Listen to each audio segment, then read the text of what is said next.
Hello मेरे प्यारे बच्चों, once again welcome to Eduvibe the vibe of smart education. तो आपने बहुत सुंदर सुंदर चीज़ें सीखी जब आप चैप्टर 1 स्टार्ट कर रहे थे मैथ्स का, जो आपका न्यू वर्जन है एनसीईआरटी का, दैट इज़ गणित प्रकाश। और गणित प्रकाश की आगे की जर्नी में हम चलते हैं। यहाँ पर आज मैं आपके लिए लेकर आई हूँ chapter number 2 of your NCERT book Ganit Prakash, और चैप्टर का नाम है lines and angles. But before we start, मैं आपसे जल्दी से बोलती हूँ कि सब्सक्राइब बटन प्रेस करें एड्यूवाइब का, जिससे कोई भी इम्पॉर्टेंट लेसन आपका मिस ना हो जाए। और अगर आपने चैप्टर नंबर 2 का पार्ट 1 देखना है तो उसका लिंक मैंने आपको नीचे प्रोवाइड किया गया है, उसको भी जल्दी से देख लें so that you come in the continuity. और यहाँ पर स्टार्ट करते हैं chapter number 2 lines and angles का पार्ट 3। इसमें मैं क्या लेकर आई हूँ आपके लिए? This is 2.3 line. तो अभी तक हमने पढ़ा था 2.1 जिसमें पॉइंट के बारे में समझा था, 2.2 जिसमें हमने लाइन सेगमेंट के बारे में समझा था, और जर्नी को आगे लेकर चलते हैं 2.3 दैट इज लाइन। तो लाइन क्या होती है, हमने इसको समझने के लिए इस पैराग्राफ को पहले पढ़ना है। Imagine that the line segment from A to B, ये लाइन सेगमेंट है, एंड हमने इस लाइन सेगमेंट को दोनों डायरेक्शन में एक्सटेंड किया। It is extended beyond A in one direction and beyond B in another direction without any end. That means दोनों तरफ लाइन एक्सटेंड हो रही है, और एक्सटेंड इतनी हो रही है कि हमने यहाँ पर दोनों साइड पर एरो मार्क लगा दिए हैं।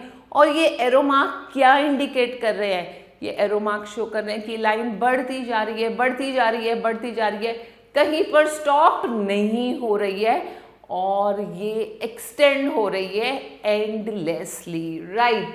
So this is a model for a line. And do you think you can draw a complete picture of a line? Is it possible कि आप पूरी लाइन को ड्रॉ कर सकते हैं? नॉट एट ऑल, क्योंकि वो लाइन बढ़ती जाएगी एंडलेसली, और इसलिए हम इसके दोनों एंड्स पर एरो मार्क इंडिकेट करते हैं।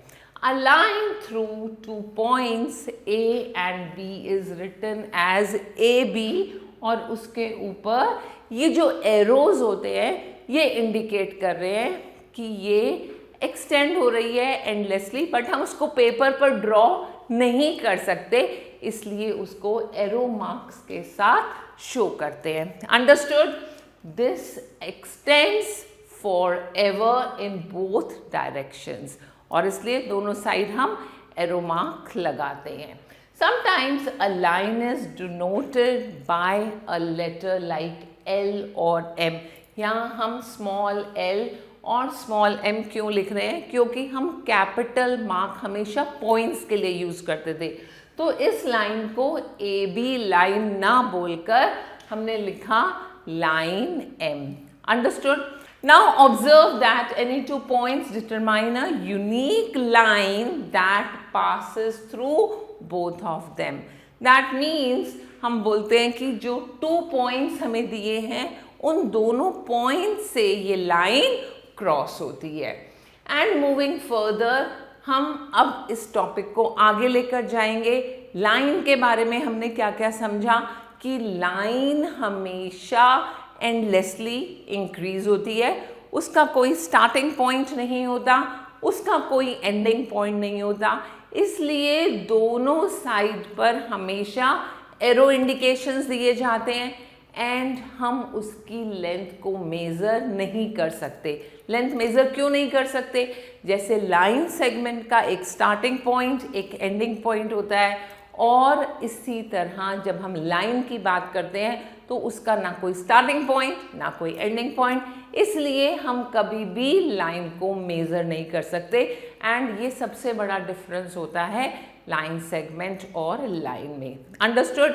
और अब इस जर्नी को आगे लेकर चलेंगे, फिर से मिलेंगे बहुत जल्दी तब तक stay tuned and do not forget to follow Eduvibe, इसलिए जल्दी से सब्सक्राइब बटन प्रेस कर देंगे and stay tuned with us.